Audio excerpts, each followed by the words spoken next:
Halo, Assalamualaikum warahmatullahi wabarakatuh.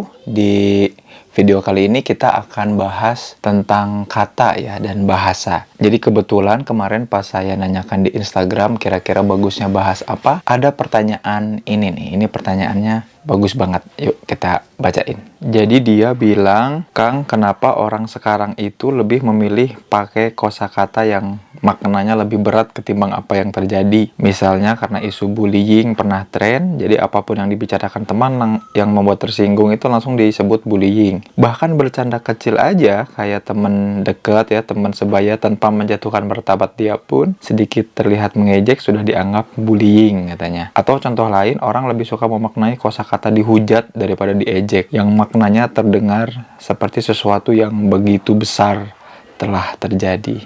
Bener banget ya, ini jadi fenomena yang kekinian banget. Jadi orang itu faktanya nggak selebay itu, tapi kata yang digunakan memang berlebihan. Ya, kalau tadi kata-katanya soal bully ya, jadi memang bully itu kan pengertiannya bukan ngejek ya. Kalau ngejek ya ngejek aja. Tapi kalau bully itu ketika kita merendahkan orang lain nggak berdaya membalas, maka dia disebut dibully. Tapi kalau kita ngejek orang, terus orang itu bilang, "Nggak boleh gitu loh, lu tuh itu tuh namanya ngebully." Terus kita yang dibilangin bahwa kita pembuli itu kan nggak bisa ngebalas. Nah justru yang dibully ini yang disebut bully, kebayang nggak?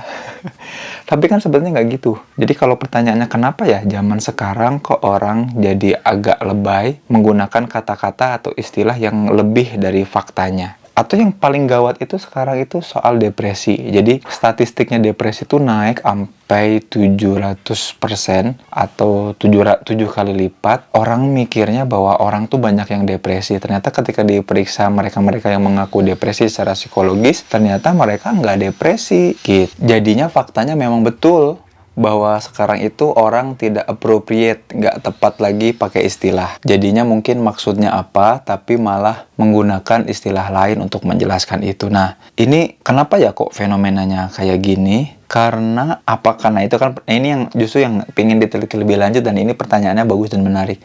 Apakah karena orang-orang sekarang itu makin lebay, ya tadi ya, cuman diejek aja, dihina biasa, bilangnya dihujat. Kan itu kan seolah-olah ada strata hinaan yang lebih tinggi dibanding hina ya, dihujat itu. Atau tadi kita padahal cuma stres, tapi kita anggap itu depresi, jadinya kita ngerasa itu depresi. Kita cuma ngejek, disebutnya dibully. Apa yang terjadi nih? Ada dua kemungkinan. Yang pertama, apakah memang orang zaman sekarang itu makin lebay? Jadi orangnya yang memang makin lebay. Jadi merasakan sesuatu itu berlebihan daripada apa yang terjadi sesungguhnya.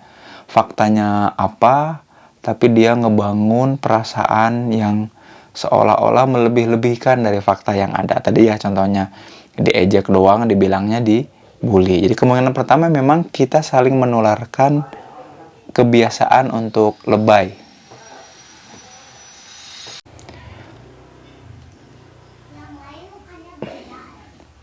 Maksudnya apa ya saling menularkan kelebayan? Ini terjadi di fenomena yang sekarang itu karena kita sedang di fase dimana orang itu mulai tinggi literasi digitalnya. Artinya orang itu mulai makin... Jadi orang itu sekarang mulai senang berinteraksi menggunakan bahasa-bahasa baru yang jelimet, yang rumit sebagai bagian dari identitas untuk masuk ke kelompok tertentu. Jadi kalau kita nggak pakai bahasa-bahasa yang jelimet dan gaul itu, maka kita bukan bagian dari orang-orang kekinian. Mungkin teman-teman pernah dengar obrolan-obrolannya anak Jaksel itu ya, yang dicampur-campur pakai which is dan macam-macam. Atau mungkin teman-teman punya tahu zaman sekarang itu suka membalik-balik kata ya, sabi, skuy gitu, santuy. Jadi memang ada kata-kata yang dipilih oleh generasi atau kelompok tertentu ya, kelompok usia tertentu yang menjadi identitas tersendiri. Nah kalau nggak pakai istilah itu tuh dia ngerasa dia bukan bagian dari kelompok itu. Jadi kalau gue anak muda ya harusnya gue pakai bahasa gaul dong. Kalau gue anak Jaksel nih, yang anak gaul Jaksel, harusnya pakai istilah itu.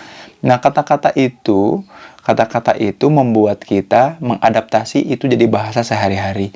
Nah, bahasa sehari-hari itu yang saya sebut tadi, menularkan kelebayan. Mungkin faktanya nggak selebay itu, tapi karena kita menggunakan kata itu dan kata itu yang kita gunakan sehari-hari di kelompok, membuat seolah-olah kata itu merepresentasikan apa yang kita rasa. Yang kita rasa tuh kan diejek, tapi karena bully ini jadi bahasa sehari-hari, bahasa gaul dan umum, bully. Makanya memang berat bagi akademisi kayak saya untuk bisa menjelaskan ulang bully yang benar itu apa, depresi yang benar itu apa. Itu tuh berat banget lumayan karena konsep atau kata. Soalnya gini, kata itu kan ada juga di kata atau di kamus ilmiah. Jadi kalau kita mempublikasi ilmiah, kita menyepakati bahwa definisi bully itu apa. Tapi kan definisi bully ilmiah dengan definisi di lapangan beda tadi. Di lapangan itu bully itu jadinya rendah banget. Orang diejek aja udah masuk bully. Padahal bully itu kan kategori satu peristiwa yang berat banget secara psikologis. Termasuk depresi. Depresi juga kan gangguan yang berat banget sebetulnya secara psikologis. Tapi orang tuh gampang banget, tuh gue lagi depresi nih.